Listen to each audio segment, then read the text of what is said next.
যেই মার পদতলে রয়েছে জান্নাত, এ হৃদয়ে সহে না তাকে দিলে আযাব।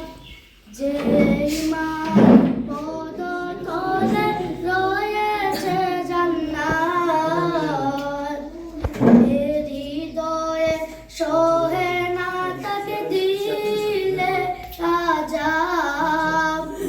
নামাজ শেষে করি এই দোয়া, আমার মাকে তুমি করো ক্ষমা, আমার মাকে তুমি করো ক্ষমা। আসসালামু আলাইকুম ওয়া রাহমাতুল্লাহি ওয়া বারাকাতুহু।